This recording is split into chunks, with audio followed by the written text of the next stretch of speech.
இந்த பேக்கிங் ஆரம்பிச்சதுலேருந்து பார்த்தீங்கன்னா நிறைய பொருட்கள் வந்து நான் சாப்பிட்டதே கிடையாது. நான் ஃபஸ்ட் டைம் சமைக்கிறப்ப தான் சாப்பிட்றது. இந்த ப்ரௌனியாக இருக்கட்டும், ப்ரௌனியெல்லாம் நான் ஃபஸ்ட் டைம் செஞ்சதுக்கப்புறமா தான் சாப்பிட்டு அதோட டேஸ்ட்டே எனக்கு தெரியும். சில குக்கீஸ் வெரைட்டிஸ், அப்புறம் வந்து அதே மாதிரி தான் இந்த முட்டை மிட்டாய், சில கேக் வெரைட்டிஸ் எல்லாம். அப்போ சரி, இந்த முட்டை மிட்டாய் வந்து ரொம்ப ட்ரெண்டிங்கில் இருக்குது, நம்ம இது வரைக்கும் டேஸ்ட் பண்ணதே இல்லை. ஒரு குறிப்பிட்ட ஊரில் தான் அது ரொம்ப ஃபேமஸ்ஸு. அது ஒரு குறிப்பிட்டவங்க செய்கிறது தான், ஒருத்தங்க மட்டும் செஞ்சு அது ரொம்ப ஃபேமஸாக இருக்குது.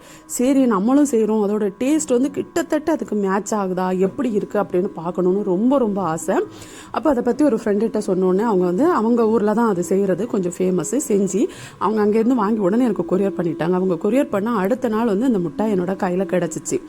ஃபஸ்ட் டைம் அதை பார்க்குறப்போ அந்த பாக்ஸோட ஷேப்பை பாருங்களேன், அது வந்து வாவ் அப்படிங்கிற மாதிரி இருந்துச்சு. எனக்கு ரொம்ப அவங்க இது ஒரு பிராண்டாக எடுத்து பண்ணுறனால அந்த டிசைன்ஸ் எல்லாம் செமையாக கொடுத்துருக்காங்க. அது ஓப்பன் பண்ணி பார்க்குறப்போ அந்த ஸ்மெல் ஐயோ ஹெவன் அப்படிங்கிற மாதிரி இருந்துச்சு.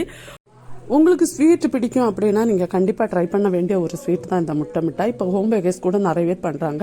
உங்களுக்கு அங்கே போய் வாங்கணும் அப்படின்னு முடியாது, நீங்கள் வந்து யார்ட்டையாவது ஆர்டர் பண்ணி கூட வாங்கி சாப்பிடலாம். மஸ்ட் ட்ரை அப்படின்னு சொல்லுவேன்.